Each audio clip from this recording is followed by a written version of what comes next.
Die burgemeester van die Mangaung-metro, Gregory Nthatisi, sluit nou by my aan. Mr. Mayor, so the metro has been under national administration since 2022, and as far as I understand, it's still in the recovery phase. But just explain to us, how is it possible that given the most recent financials, the metro spends 113% of its budget, which is more than it's budgeted for, but you've only achieved 50% of your service delivery targets? Good evening, and good evening to your viewers. Let me start by saying, yes, indeed, Mangaung since 2021 has been 2019 rather. It was under Section 139, subsection 5 by the province, and then in 2021 they moved into Section 139, subsection 7 A and C, meaning therefore then national department came in to then bring the intervention and literally send a team of assigned individuals from both kykNET and the cabinet reps. They worked until 2023, towards the end.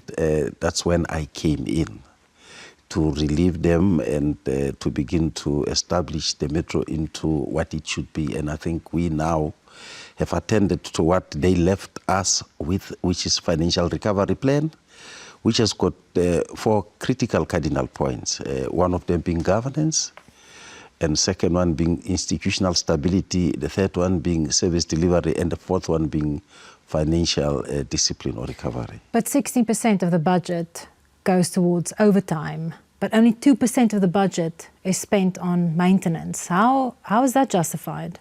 Okay, fine. I actually needed to come into your figures now. Let's start by saying the workforce of Mangaung is at 40%, not literally 100%.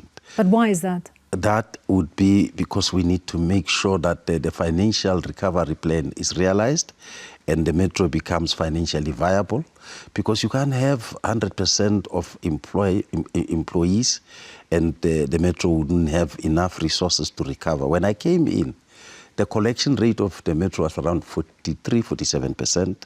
We are now at 75%, lingering. We really want to reach 90–95%, which is the one that will therefore then give credence to the numbers of workers that Why are people not paying the rates and taxes? What do you mean? Well, of course, the inheritance of what I found there was that systems were not up to scratch. Remember Mangaung, at the point when the intervention was made, systems had collapsed. And we are now building on system to ensure that people do pay their rates and taxes, and people really make sure that the fiduciary duty with regard to what they must do comes in, and that will literally help the metro to be financially viable, to now begin to attend to the necessary services that are needed. You pay services, you will definitely get services. If you say the staff complement is only at 40% in terms of employment by the metro, are you saying that you have less than half of the workers that you need to deliver services? Absolutely. That's given. And that's answering to the overtime that you made mention of. The only problem that I have to fix now, together with my team, is to ensure that overtime is properly regularized, so that we must be able to use some of the money that will pay overtime to get more staff. As a result, we have now dedicated to get about 450 workers to reinforce on what we have, so that we must alleviate the issue of overtime. Because then more money goes to where it shouldn't be going to, as a result of services that we are trying to change to make sure that they are given to our people. But we're doing what we could. I think we've made some stride. In the insert, we saw people that are saying they are fed up with service delivery in the metro. What is your message to them? Well, you know, we need, like for instance, I'm mentioning that there's, you know, there are obligations. You must always fight for your rights, but within your rights there are obligations. You know, and if all of us, like I heard someone saying, we need to come together and work, which I saw a lot of people that were talking there, I've had interaction with, you know, in a number of occasions, in a way to try and make sure that all of us... So you have an open door policy? Absolutely. No, that one is given. I start my work at 7 o'clock in the morning. And so between 7 o'clock and 8 o'clock, I've got what I call troubleshooting. I don't have to make an appointment. You can come that time. We sit down, we discuss, we look at things. And I've got a number of, interaction with stakeholders. Like I say, the lady that spoke there, Johan that spoke there, is actually my friend. Mr. Mayor, are you saying that when you took over just over 3 years ago, and you say that these systems were collapsed, are you saying that, have you found now that it was collapsed or damaged beyond repairs? Is it impossible to fix the situation? There was no city manager, there were no HOD. I have now. I've got HODs, I've got city manager. The institutional stability was not disciplined enough. People come to work, people leave work at a time when they're supposed to leave. People go to their duties at any given time, given the regulations indeed. We were collecting about 47%, we are now at 75%. You can imagine. There's growth that is actually speaking and talking to some of the limitations that the Metro has. You have, from time to time, I've got my own hiccups with the Department of Treasury.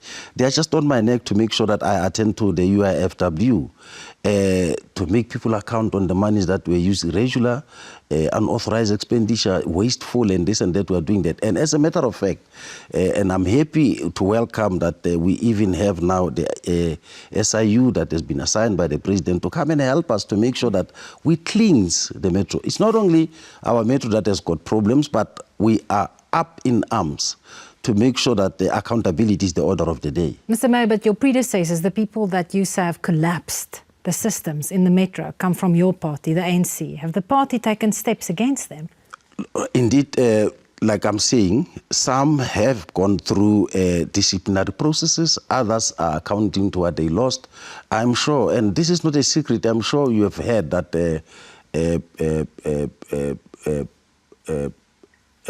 AG has literally come quite gun-blazing on us, to a point where they have taken us to task in terms of making sure that we account for the penny that we Do you think you deserve the voters to vote for the ANC in the local government election? Don't read at the ANC at some of the challenges that we are having. These challenges are historical. By the way, some of the infrastructure that we are utilizing are ailing and are old. And they were meant for a very few white counterparts of the country. We are piggybacking on them, connecting on them. They were meant to carry a particular section of the society. They must now carry volumes. And, dubious contractors, which were there before, literally when they connected some of the communities, did not use the proper infrastructure that should literally make services to be up to scratch. Hence, you'll see a number of oozing of pipes and this and that. So those are the things that we're attending to. But it should not be that it is because of it's the ANC government and the problem has just come with it. These are literally historical.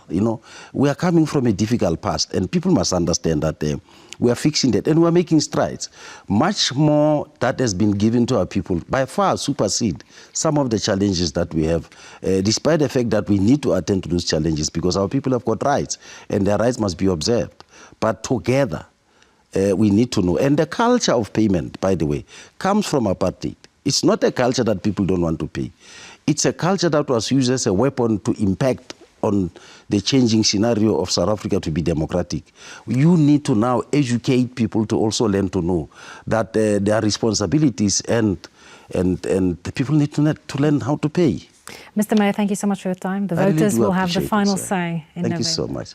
Well, thank you so much.